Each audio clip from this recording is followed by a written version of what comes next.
Hello and welcome to yet another interesting, lovely dish that we'll be having today. So I'll be preparing beef stew lelo. As you can see, this is me washing the beef stew because today we're just craving for that beef stew nakansima. So come with me as we add the beef to the pot that's already on the cooker. Yes, I'm just going to bring our beef to the pot. As I'm bringing the beef to the pot, just know that it's already been washed.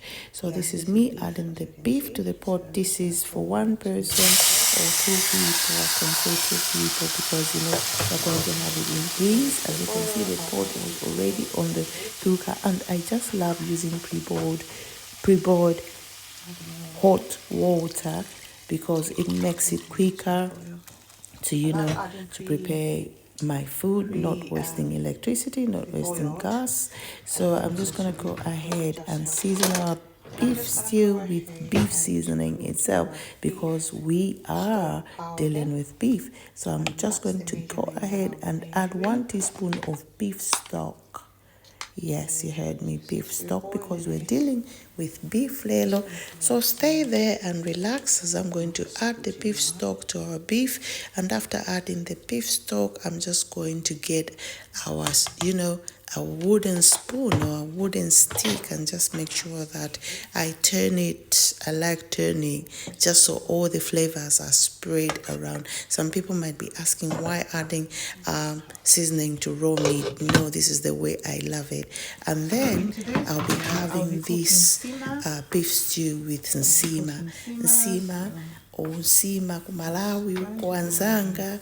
Yeah, so this is me starting with a mealy meal, then we're just going to continue, and then this is me in the preparation of the nsima now.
So for the beef, I'm just going to go ahead and blend the vegetables. We got tomatoes, we got onion, we got peppers, we've got some tomato puree. Then I'm just going to go ahead and put in the blender the red and yellow peppers. I love the peppers. If you're a fan of spices, I always say you can do your scotch bonnets, you can do your piri piri, you can do, the desirable flavors that you want. But with me, I don't really like spices, so this is me going in with onions, and then I'm just gonna go ahead and get our tomatoes. As you can see, the juicy sweet tomatoes. Yes, we're just going to add that to our vegetables that's already been added to the blender. So we've got peppers, onions and tomatoes, and then later on I love my dish with a bit, a zing of garlic. And because we're dealing with fish, again, not fish, but because we're dealing with beef, I'm just going to go in with a 2.5 or a pinch of the beef seasoning. And then we are going to secure our blender. I'll be adding in a bit of water, but not too much. Like, I don't like a lot of water. The puree is being added now to the vegetables. This is just, it thickens very well, and then for the color as well. So that's a tablespoon of tomato puree that is going to go into the blender as well. Then, as you can see now, that is me securing the blender, and then I'm just going to go ahead and add a bit of water before securing it, just so that it does not become hard for us to blend our vegetables. Then once that's done, I secure the blender and we blend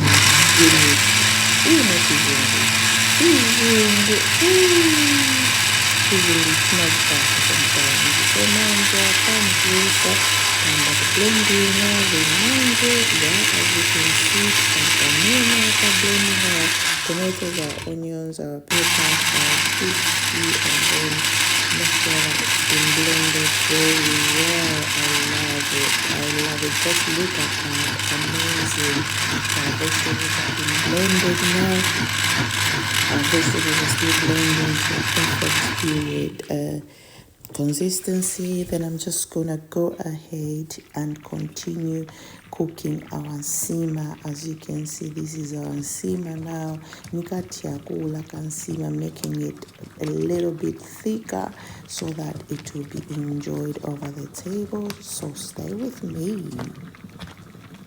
So stay continuing. When you're dealing with nsima, you really have to make sure that it's smooth. So I will just continue turning, and if desirable, you have to continue adding the mealie meal, which I'll continue. This is the cornmeal, so we continue adding bit by bit just so it reaches the right desirable consistency of how we want our nsima to be. It does not have to be very hard, because if it's very hard, sungaikonde imaikonda nsima yanga not yokosa maningi. Of course, there's some people who really love it very hard. Of course, sometimes when you're having it with kapenta, just the dry kapenta, I think a bit hard of nsima, it goes a long way. So yeah, this is me still turning, making sure that our nsima is cooked very well, that it is smooth. This is me still turning. Stay there and let's cook this nsima together.